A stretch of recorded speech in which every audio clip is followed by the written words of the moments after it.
第二次ネオジオン戦争、軍事評論の視点から見れば、これはアムロとシャアの最終決戦ではない。連邦の統治不全、外郭部隊への危機対応依存、そして巨大質量兵器を中核に据えた短期決戦構想が衝突した宇宙世紀後半の典型的な破局管理戦である。主要年表 UC0090 年3月21日、地球連邦軍は外郭侵攻部隊ロンドベルを設立した。 UC0092 年12月22日、シャア・アズナブルを総帥とするネオジオンがスウィートウォーターを占拠し、12月25日には連邦がロンドベルを増強する。 UC0093 年2月27日、シャアはインタビュー番組内で事実上の宣戦布告を行い、3月3日にネオジオン軍はスウィートウォーターを発進。3月4日にティフスルナをラサへ落下させた。3月6日にはロンデニオンで和平交渉が行われるが、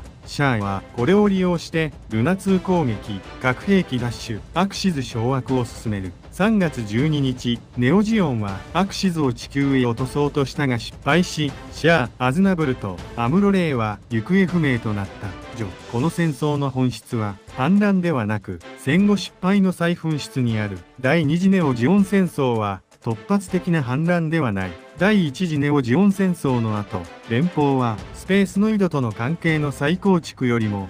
機動的で統制しやすい即応部隊の整備を優先した。その象徴がロンドベルである。つまり連邦は政治を立て直す代わりに危機対応を専門部隊へ外注した。これは短期的には合理的だが、長期的には次の危機が来た時もまた少数精鋭に全てを押し付けるという構造を固定する。 UC0090 年のロンドベル創設と UC0092 年末のスウィートウォーター選挙はそのことを端的に示している。しかもシャアが立った場所はサイド3の正当な旧ジオン国家ではなく、難民対策で急増されたスウィートウォーターだった。これは重要である。彼は旧ジオンの復古で戻ってきたのではない。連邦の失勢が生んだ吹き溜まりを自分の政治的発射台に変えたのである。シャアの強みは戦術眼ではなく、まず政治の腐敗箇所を正確に見抜く能力にあった。彼はスペースノイドへの弾圧継続、連邦の惰性、そして戦後秩序の空洞化を前提に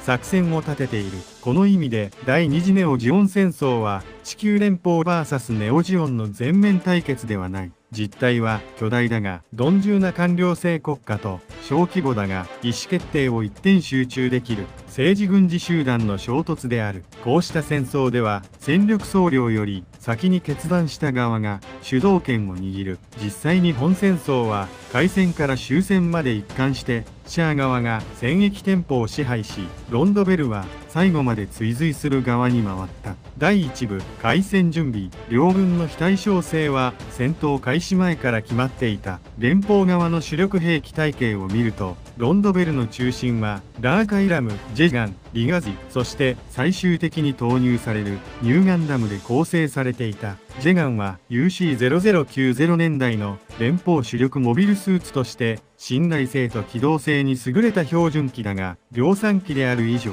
総帥決戦機に対する質的優位はない。リガジは高性能ではあるものの BWS 依存の可変運用と再装備困難という欠点を抱え、しかも結局ロンドベルに1機しか配備されなかった。要するにロンドベルの兵器体系は信頼性はあるが局地決戦の決定力に乏しい。一方ネオジオン側はギラ動画を量産中核に置きつつヤクト動画、サザビー、さらに後半にはアルファアジールを前面に出す構成をとった。ギラ動画は拡張性と量産性に優れた堅実設計で、ヤクト動画はその系譜をニュータイプ運用向けに押し広げた機体。サザビーは総帥専用機としてサイコフレームを採用し、モビルスーツ単体性能とサイコミ性能の双方を高水準でまとめた機体である。つまりシャア側は量産機、準決戦機、総帥決戦機を明確に階層化し、短期戦のための編成を済ませていた。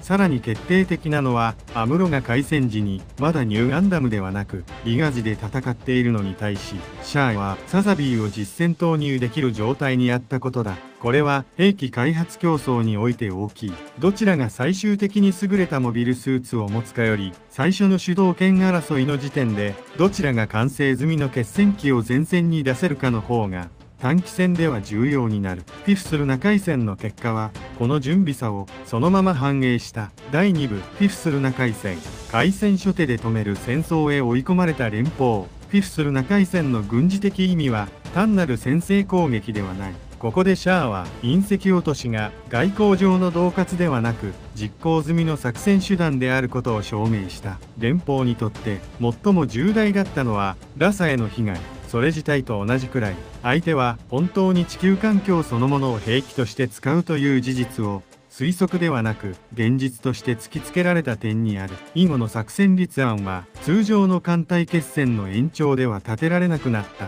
戦術レベルで見るとこの海戦はロンドベルに厳しい条件が重なっていた。アムロの指揮はリガジであり、これは高性能機ではあるが BWS 運用と短期配備という制約を持つ。対するシャアのサザビーは序盤でリガジを圧倒した。当該時点では戦場で質的主導権を握る機体だった。加えてジェガンは優秀な量産機だが総帥決戦機の突破を止める盾にはなりにくい。ロンドベルが艦隊を改装させなかったことは評価できるが戦略目標であるフィフスルな落下阻止に失敗した時点で海戦の勝敗は決している。ここで見落としてはならないのはシャアがロンドベルの壊滅を狙っていなかったことである。彼の目的は敵艦隊撃滅ではなくフィフスルナの護送と落下軌道の確定にあった。したがってサザビーの運用も戦果拡大より戦略目標への接近阻止が中心になる。フィフスルナ海戦は艦隊戦ではなく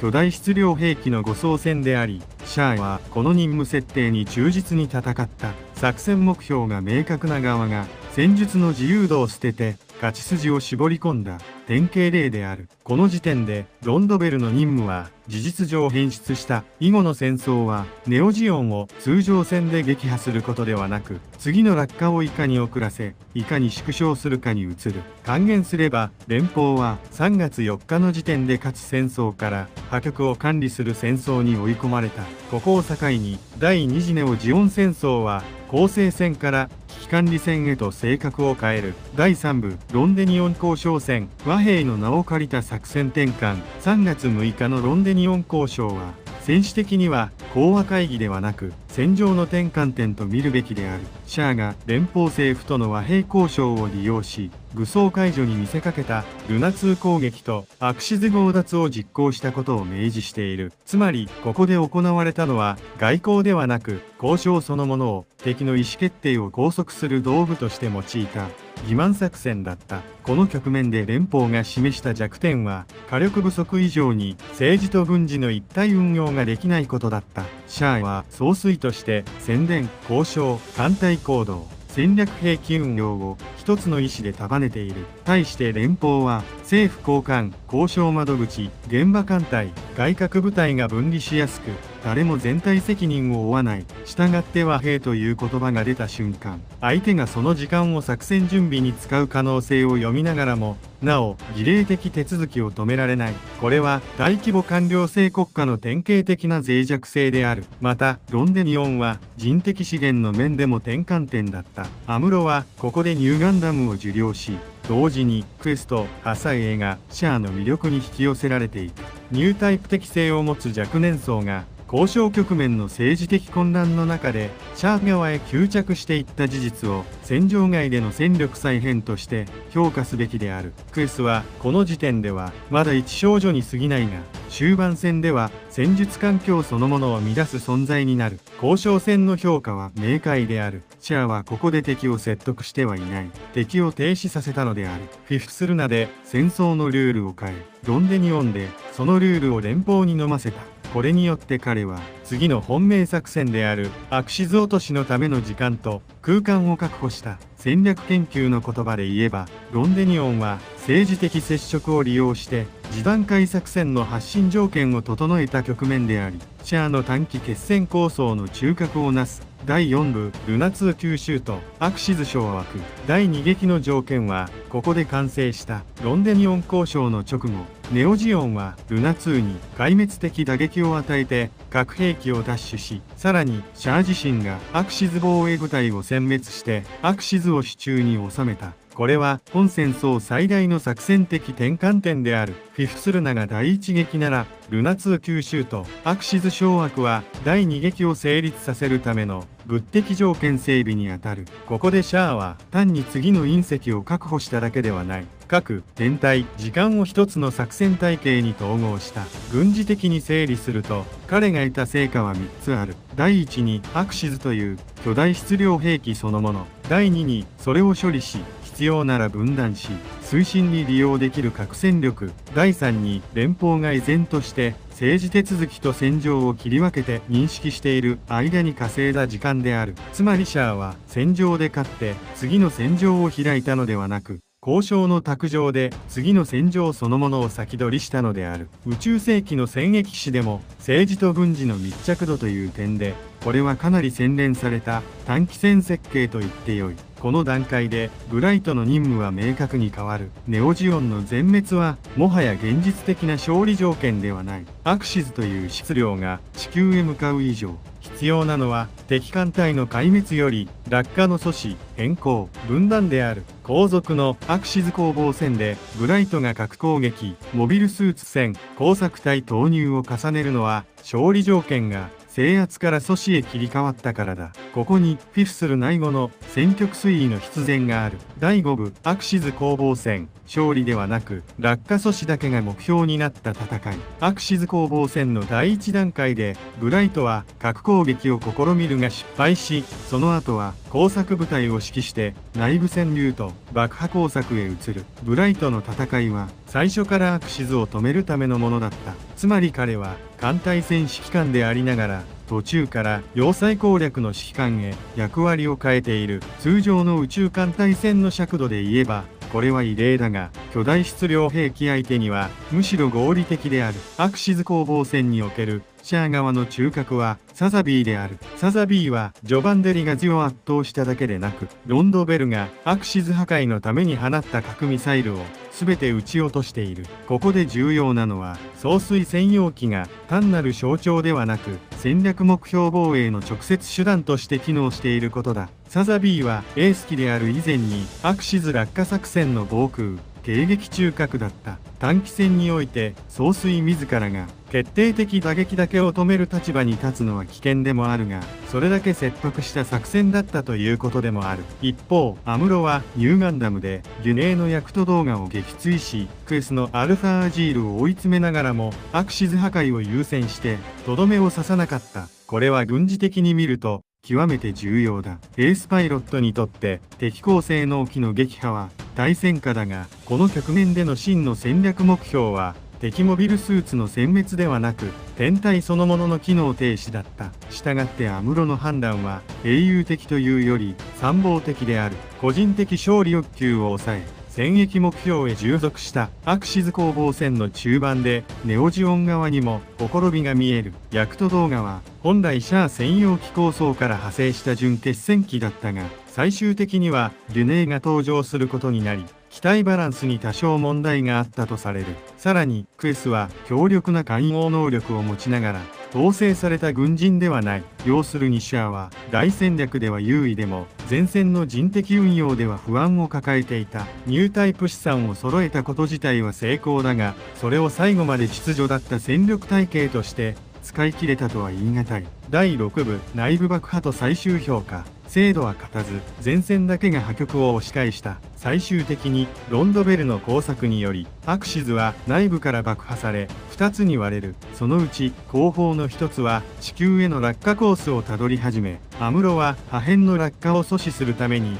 ニューガンダムを取り付かせたとされる。つまり内部爆破は成功したが完全成功ではなかった。ここにこの戦争の特徴が集約されている。連邦は整然とした防衛計画で破局を阻止したのではなく、部分成功を積み上げて成果を上げた。その直前、アムロはサザビーとの一騎打ちに勝利し、シャアの脱出ポットを捕獲している。しかし、戦士的にはこの勝利は終戦と同義ではない。サザビーが沈んでもアクシズは落ちる。つまり、アムロが最後に戦った相手は、シャア個人ではなく、シャアが作り上げた戦略そのものだった。ここを取り違えると、この戦争を宿敵同士の決闘に還元してしまう。実際には指揮官撃破後もなお継続する軍事行動を止めるための最終行動が必要だった。3月12日、観測された大規模な発光現象とともに、アクシズは軌道を変え、落下は阻止された。その後、アムロとシャアは行方不明となり、第二次ネオジオン戦争は終結する。だが、軍事評論としての結論は、ここで連邦が再生したわけではない。という一点に尽きる。勝ったのは、制度でも改革でもない。またしても、ロンドベルという改革部隊と、その最前線に立った個人が、破局だけを押し返したのである。ケツも、第二次ネオジオン戦争を、どう総括するか。総括すれば、本戦争は次の3点に要約できる。第一に、第一次ネオジオン戦争後も、連邦は統治構造を立て直せず、危機対応をロンドベルへ依存した。その構造的弱点の上に、シャアは戻ってきた。第2に、シャアは小規模だが、精鋭の戦力を背景に、フィフスルナ海戦、ロンデニオン交渉戦、ルナ2九州、アクシズ掌握を一体で運用し、戦役の主導権を終始支配した。軍略の鮮やかさでは、むしろシャア側が圧勝していたと言ってよい。第3に、ロンドベルは敵を殲滅する戦争ではなく、落下を止める戦争へ、途中で任務を再設定し、核攻撃、モビルスーツ戦、内部工作、最後の押し返しを積み重ねて、かろうじて破局を回避した。これは勝利というより、破滅の管理に成功したというべき戦争である。したがって、第二次ネオジオン戦争を、アムロがシャアに勝った戦争と表現するのは、半分しか正しくない。より正確には、シャアがほぼ戦役全体を設計しきったところへ。ロンドベルが最後の一点だけをもぎ取って地球圏の即時崩壊を防いだ戦争である。そこに宇宙世紀の暗さがある。連邦は延命した。だが再生はしていない。シャアは敗れた。だが彼が突きつけた問いは残った。その意味で UC0093 は終点ではなくより長い失敗の折り返し点だったと言うべきである。チャンネル登録、高評価お願いします。